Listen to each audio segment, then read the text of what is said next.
રાધે રાધે રાધે રાધે રાધે રાધે। તો આજે આપણે અધ્યાય ચાલુ થશે શ્રી રાધા મહિમા। હનુમાન પ્રસાદ પોદારજીનું રાધા માધવ ચિંતન જે પુસ્તક છે એમાંથી આપણે લેસી રાધા મહિમા એ અધ્યાય। અહીંયા લખે છે કે શ્રી રાધા કોણ છે। જો હનુમાન પ્રસાદ પોદારજીને અમુક ભક્તોએ પ્રશ્ન પૂછ્યા હતા, તો એ પ્રશ્ન હું દોહરાતો જઈશ અને એના મને આવડે એવા જવાબ પણ આપતો જઈશ। પેલો જ પ્રશ્ન છે, શ્રી રાધા કોણ છે? તો વાસ્તવમાં શ્રી રાધા પરમ ત્યાગમય મૂર્તિ છે। કૃષ્ણના સુખ માટે, કૃષ્ણના પ્રેમ માટે, કૃષ્ણની પ્રસન્નતા માટે રાધા રાણીએ સર્વ સુખનો ત્યાગ કર્યો છે। એટલે ત્યાગ અને પ્રેમની જે મૂર્તિ છે એ મૂર્તિને જ રાધા કહેવામાં આવે છે।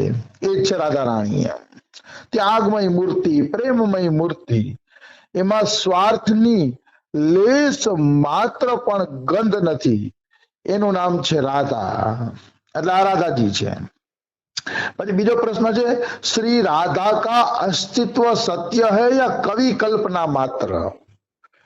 પ્રશ્ન પૂછવાવાળો પ્રશ્ન કરે છે કે રાધા 5000 વર્ષ પહેલા વાસ્તવિક થઈ ગયા કે કોઈ કવિએ કલ્પના કરીને રાધાને ઉદ્ભવ કર્યા છે અને કવિની કલ્પના પ્રમાણે રાધાજીનો વિસ્તાર થતો ગયો? શું છે, રાધા રાણી વાસ્તવમાં હતા કે કોઈ કવિએ આ પાત્ર ઉપજાવીને જગતમાં એનો ફેલાવો કર્યો છે? શું છે? એનો જવાબ એ છે કે રાધા રાણી કવિની કલ્પના નથી। રાધા રાણી 5000 વર્ષ પહેલા વાસ્તવિક અહીંયા જન્મ લીધો તો વાસ્તવિક લીલા કરેલી છે અને વાસ્તવિક કૃષ્ણ સાથે અહીંયા એને નિકુંજોની અંદર આનંદ વિહાર કરેલો છે। રાધા કવિ કલ્પના માત્ર નથી, કારણ કે વેદવ્યાસજી જેવા મહાપુરુષ કે જેને ભગવાન મળી ગયા હતા એને પણ રાધા તત્વ વિશે લખેલું છે। ચાલો કોઈ કવિ હોય તો પૈસા કમાવા માટે આવું ખોટું પાત્ર ઊભું કરી દે, પણ વેદવ્યાસજી, ગર્ગાચાર્યજી અને શાસ્ત્રો પુરાણો જે સંતોએ લખ્યા છે એમાં પણ રાધાજીની મહિમા અને રાધાજીનું નામ આવે છે। તો એ ઋષિ મુનિઓને થોડો સ્વાર્થ હોય? પાંદડા ખાઈને જે ભજન કરતા હોય એ ઋષિ મુનિઓને થોડો સ્વાર્થ હોય કે રાધા રાણી ઉપર ખોટું લખી નાખે? એટલે રાધા તત્વ વાસ્તવિક તત્વ છે અને અમે ઈ જ રાધા રાણીના ગામ બરસાનામાં બેઠા છીએ। અહીંયા રાધા રાણીની અનેક લીલા સ્થળીઓ છે, જ્યાં રાધા રાણી લીલા કરવા આવતા। એ લીલા સ્થળીઓ સાબિત કરે છે કે રાધા રાણી અહીંયા હતા 5000 વર્ષ પહેલા અને બધી જગ્યાએ લીલા કરેલી છે। એ લીલા સ્થળીઓ આજે સાક્ષી પૂરે છે। આપણે પણ કેટલી જગ્યાએ લીલા કરી, આપણે ફલાણી જગ્યાએ ભણવા ગયા હશે, ફલાણી જગ્યાએ વાં ગયા હશે, કાં આપણે મંદિરોની પૂજા નથી થતી? અને રાધા રાણીએ જ્યાં જ્યાં જે જે લીલા કરેલી છે એ બધી લીલા સ્થળીઓ આજે પૂજાય છે। એટલા માટે પૂજાય છે કે રાધા કોઈ કાલ્પનિક પાત્ર નથી, વાસ્તવિક પાત્ર છે અને સચ્ચિદાનંદ સ્વરૂપ ભગવાન શ્રી કૃષ્ણએ પોતાના લીલા વિનોદ માટે રાધા રાણીની ઉત્પત્તિ કરેલી છે। ગોલોકમાં તો નિત્ય છે જ એનો સંગ, પૃથ્વી ઉપર પણ કૃષ્ણને સહયોગ દેવા માટે રાધા રાણીનું પદાર્પણ હતું। કૃષ્ણને સહયોગ દેવા જ રાધા રાણી ગોલોકમાંથી પૃથ્વી ઉપર અવતરિત થયેલા હતા। એટલે રાધાનું અસ્તિત્વ સત્ય છે, કોઈ કલ્પના માત્ર નથી, કવિની કલ્પના નથી, રાધા રાણી છે।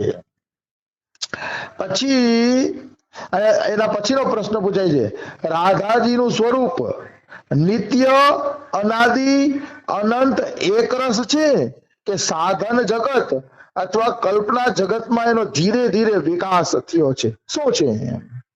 પ્રશ્ન બધા સારા છે, એમાં કઈ ખોટું નથી। પેલા તો એ પૂછ્યું છે કે રાધાનું સ્વરૂપ નિત્ય છે, એટલે મતલબ રાધા રાણી નિત્ય ભગવાન છે કે ખાલી પૃથ્વી ઉપર જન્મ લઈ અને સારા કામ કરીને વયા ગયા પછી એના અસ્તિત્વની ક્યાંય જગા નથી, એવું છે?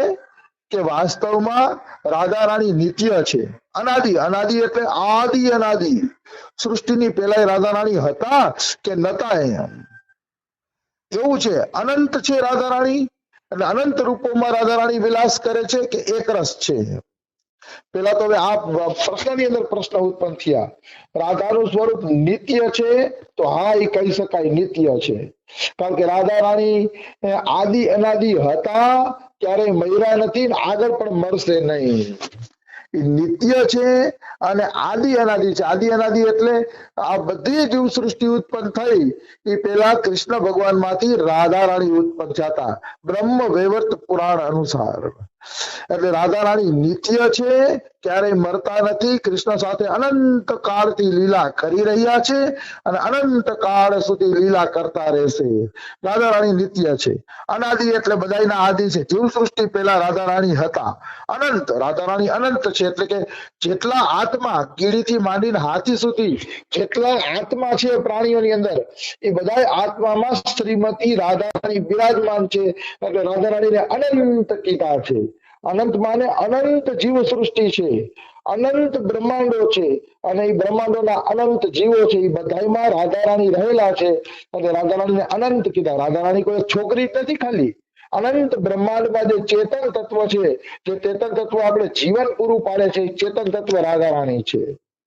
અને રાધા રાણીનું એક નામ છે અનંત, ખોટું નથી નામ. અનંત સ્વરૂપોમાં રાધા રાણી વિલાસ કરી રહ્યા છે બ્રહ્માંડોની અંદર. એટલે રાધા રાણી અનંત પણ છે અને એક રસ પણ છે. અનંત હોવા છતાં એક રસ છે. જેમ સમુદ્ર અગાધ હોવા છતાં એક રસ છે, એનું પાણી કોઈથી ખૂટશે નહીં અને પાણી વધીને કિનારા તોડી નહીં નાખે, એક રસ હશે સમુદ્ર. એમ રાધા રાણી એક રસમાં ડૂબેલા છે. તો એ પ્રશ્ન એ છે કે રાધા રાણી આવા અનંત એક રસ અનાદિ એવા છે કે પછી સાધન કરતા કરતા ભક્તોએ એનો કાલ્પનિક વિકાસ કર્યો છે? જો આ પ્રશ્નનો અર્થ એ થયો કે માની લ્યો કોઈ ગામડામાં કોઈ માતાજી થયા, તો પેલા એ ગામડામાં પ્રખ્યાત હશે, મહિના પછી બે ત્રણ પરચા દીધા હોય તો આજુબાજુના ગામડામાં પ્રખ્યાત થાય, આજુબાજુના ગામમાં પરચામાં લાભ મળે, તો બધું એમ કરતા કરતા કરતા રાધા રાણી પ્રખ્યાત થયા છે કે વાસ્તવમાં ગોલોકમાં નિત્ય છે રાધા રાણી? બહુ સારો પ્રશ્ન છે આ, કે રાધા રાણી ભક્તોએ વખાણ કરી કરીને રાધા રાણીનો પ્રચાર કર્યો છે, એવા રાધા રાણી છે કે ગોલોકમાં કાયમી અખંડ અનાદિ સત્ય સ્વરૂપે વિરાજમાન છે? શું છે રાધા રાણી? તો સાચી વાત કરું તો રાધા રાણી આદિ અનાદિ અખંડ ગોલોકમાં બિરાજમાન છે. હડેલિયા ભક્તો હું એનો પ્રચાર કરશે. હવે રાધા રાણીનો આદિ અનાદિ છે, એને કોઈ પ્રચારનો મોહતાજ નથી, આવી વસ્તુ છે. એટલે રસિકોએ જે પ્રચાર કર્યો, ગુણ ગાયા, એ પોતાના સુખ માટે ગાયા છે, પ્રચાર માટે નથી ગાયા. તો રાધા રાણીનો જે પ્રચાર છે એ પ્રચાર રસિકોએ તો ઠીક છે કરેલો છે, પણ રસિકો કરતા એ આદિ અનાદિ તત્વ છે ને, એટલે ગામમાં બેઠા બેઠા પોતાની શક્તિથી પોતાની ભક્તિનો પ્રચાર કરે છે. નકર રસિકો બે શબ્દ શું બોલી શકે? એટલે રાધા કોઈ કવિની કલ્પના અથવા ભક્તોએ ખાલી પ્રચાર કર્યો હોય એવા જ નથી, એનાથી પણ આગળ અનંત અનંત અનંત છે રાધા રાણી. આવી વસ્તુ છે. પછી શ્રી રાધાજી છે તો ભગવાન શ્રી કૃષ્ણ હારે એનો શું સંબંધ છે? એ એની પરિણીત પત્ની છે કે પરોપકારીય ભાવની ખાલી પ્રેમિકા છે? આવો પ્રશ્ન. માની લ્યો રાધા છે તો કૃષ્ણને સ્વીકારવા પડે. કોઈ એમ કે ભાઈ રાધા રાણી છે હો, પૃથ્વી ઉપર થઈ ગયા, તો કે તો ભાઈ રાધાને સ્વીકારી તો કૃષ્ણને સ્વીકારવા પડે, કારણ કે કૃષ્ણનું નામ રાધા હારે જોડાયેલું છે. તો રાધા રાણી કૃષ્ણના શું લાગતા હતા? એ શું કેવું? રાધા રાણી કૃષ્ણના પ્રેમિકા હતા, પણ પત્ની પણ હતા. બ્રહ્માજીએ લગ્ન પણ કરાવેલા છે. આ લોકોની સ્વકીયા હતા કે પરકીયા? તો કે બે હતા. લગ્ન બ્રહ્માજીએ નહોતા કરાવ્યા ત્યાં સુધી પરકીયા ભાવનો આનંદ લેતા હતા, લગ્ન પછી સ્વકીયા હતા, અને સંસારની દ્રષ્ટિએ એના લગ્ન નથી થયા એટલે એ અલગ પણ પડી ગયા છે. અને બધું છે, સ્વકીયાય છે, પરકીયાય છે, રાધા રાણી કૃષ્ણ માટે બધું છે રાધા રાણી. પણ ઈ કઈ શબ્દ દ્વારા સમજાય એમ નથી, એટલે આપણે એનો વિસ્તાર કરવો નકામો. આવી વસ્તુ છે. પછી કે છે રાધા વિલાસ પ્રિય, જેવી રીતે કવિઓએ વર્ણન કર્યું છે શ્રૃંગારસનું, તો વિલાસ પ્રિય સ્વચ્છંદ રમણી છે કે સાધન જગતની આદર્શ પરમ ત્યાગમય દેવી છે? બહુ અગત્યનો પ્રશ્ન છે આ. મતલબ રાધા રાણી શ્રૃંગાર રસમાં લગ્ન વગર કૃષ્ણ સાથે રમણ કરવા વાળા એક કવિની કલ્પના માત્ર છે, રસિકોની કલ્પના છે, કે એનો પ્રેમ પરમ ત્યાગમય છે, જગતના આદર્શ રૂપ છે? જો રાધા રાણી ભગવાન હોય તો એમ કે તો એનો પ્રેમ જગતના રૂપ માટે આદર્શ રૂપ હોવો જોઈએ. તો રાધા રાણીનો પ્રેમ જો જગતમાં આદર્શ ન ફેલાવે તો એનો અર્થ એમ છે કે એ તો ખાલી એક રમણી છે. રમણી એટલે રમણ કરવા વાળી સ્ત્રી છે. જેમ પિક્ચરોમાં પ્રેમ કહાની આવતી હોય ને સુપરહિટ થઈ જતી હોય અને થોડાક દી પછી પ્રેમ કહાની ને બધા ભૂલી જતા હોય. તો કે રાધા રાણી એવી ખાલી પ્રેમ કહાની જ છે કે સાધના જગતમાં રાધાજીને આદર્શ માનીને કૃષ્ણ પાસે પહોંચવાનો રસ્તો જ શું છે? પ્રશ્ન મસ્ત છે ને જવાબ પણ મસ્ત છે. રાધા રાણી કોઈ રમણી નથી અને રાધા રાણી કૃષ્ણને ચોરી ચોરી ચૂપકે મળતા ને તો એનો પ્રેમ એ કઈ સાધારણ જગત જેવો પ્રેમ નથી, એ દિવ્ય છે.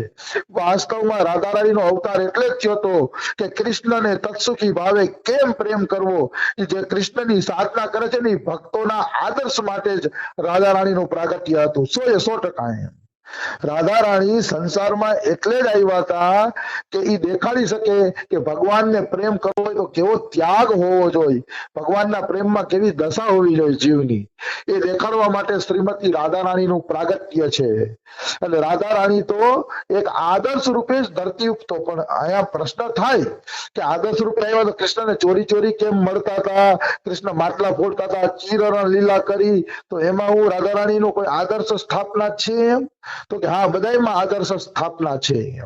ચોરી ચોરી ચૂપકે ચૂપકે મળી અને રાધા રાણી એમ દેખાડે છે કે કૃષ્ણને ગોપી ભાવે ભજતા હોય ને એને આવા ભાવનું ચિંતન કરવાનું. હું ચોરી ચોરી કૃષ્ણને મળવા જાઉં છું, નિકુંજોમાં કૃષ્ણ મને મળે છે, અમે હાસ્ય વિનોદ કરીએ છીએ, પછી છૂટા પડીએ છીએ, પછી મનમાં વિરહ થાય છે કે હા કાલે ક્યારે કાનુડો મળશે, ક્યારે કાનુડો મળશે. આ જે ગોપી ભાવે ભજન કરે છે ને એને કેમ કૃષ્ણ હારે ચિંતન કરવું ને શીખવાડવા માટે રાધા રાણીએ આ લીલા કરી હતી. એટલે રાધા રાણી નિકુંજોમાં કાનુડાને મળવા જતા, કારણ કે એને આ લીલા દેખાડવી હતી કે કઈ રીતે કૃષ્ણને પ્રેમ કરવો પરકીયા ભાવે. આવી વસ્તુ છે. તો એમાંય આદર્શ છે. ચીરણ લીલામાં આદર્શ એ છે કે જ્યાં સુધી અહંકારનો પડદો હશે ત્યાં સુધી ગોપી ભાવ સિદ્ધ નહીં થાય. તમે કૃષ્ણને પતિ માનો છો તો પતિ કૃષ્ણ છે તો પછી કેવો પડદો? એમ એ જે ગોપીઓ પડદો રાખીને બેઠી હતી અહંકારનો એનો, એ પડદોનું આવરણ ભંગ એટલે ચીરણ લીલા, એમાં પણ આદર્શ છે. રાસલીલામાં આદર્શ છે. કૃષ્ણ દેખાડવા માંગે છે કે બધું છોડીને મારી યારે ગોપીઓ જે રાસ કરવા આવે છે એને હું પૂર્ણ સુખ આપું છું, ક્યારેય તરછોડતો નથી. એક એક લીલામાં આદર્શ છે.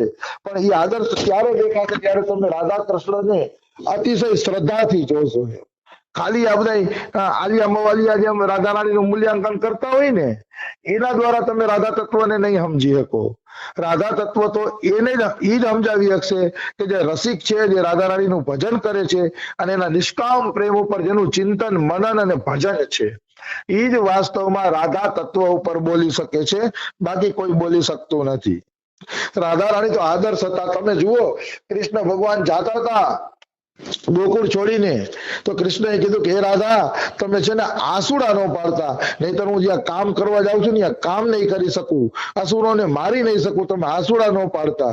તો રાધા રાણીએ વચન આપી દીધું જાઓ કાનુડા, તમને પ્રસન્નતા થતી હોય અને તમને આનંદ આવતો હોય તો હું જીવનમાં ક્યારેય આસુડા પાડીશ નહીં. કેટલો આદર્શ ઊંચો પ્રેમ, કેટલો ત્યાગ દેખાડો. કોઈ સંસારની સ્ત્રીમાં આવો પ્રેમ હોય તો, આવો આદર્શ હોય તો. પતિ ખાલી હાડી નહીં લઈ આવી દે અથવા તો લગ્ન પ્રસંગમાં એક નવો ડ્રેસ નહીં લઈ આપે ત્યાં તો ઝઘડો ચાલુ થઈ જતો હોય. શું એ આદર્શ બનશે? આદર્શ પ્રેમ તો રાધા રાણીનો છે કે કૃષ્ણના એક વાક્ય ઉપર એને જિંદગીભર આસુડા પાડવાનું બંધ કરી દીધું કે મારા કૃષ્ણને દુઃખ ન થવું જોઈએ. આવી વસ્તુ છે. એટલે આવો જે આદર્શ પ્રેમ છે ને એ આદર્શ પ્રેમ દેખાડવા માટે જ રાધા રાણીનો આ સંસારમાં અવતાર છે, જેથી જીવ જગત પ્રેમ શીખી શકે. હું તો એમ માનું છું કે જેને રાધા કૃષ્ણના પ્રેમને સમજી લીધો અને પ્રેમમાં જેને દેવાની ભાવના આવી ગઈ એના ઘર ગ્રહસ્થીમાં કોઈ ઝઘડાઈ નહીં થાય ને ઘર ગ્રહસ્થી સરસ રીતે હાલશે. જે રાધા રાણીને પ્રેમને આદર્શ માનીને હાલશે અવશ્ય એની ઘર ગ્રહસ્થી સુખી રહેશે. પ્રેમમાં ત્યાગ હોવો જોઈએ. એમ તમે સંસારમાં ત્યાગ કરશો તો તમારું ગ્રહસ્થ જીવન બહુ સારું રહેશે. એમ પણ કેવી રીતે ત્યાગ કરવો એ હું કાલે કહીશ. આજે સમય થઈ ગયો છે. રાધે રાધે, રાધે રાધે, રાધે રાધે, રાધે રાધે.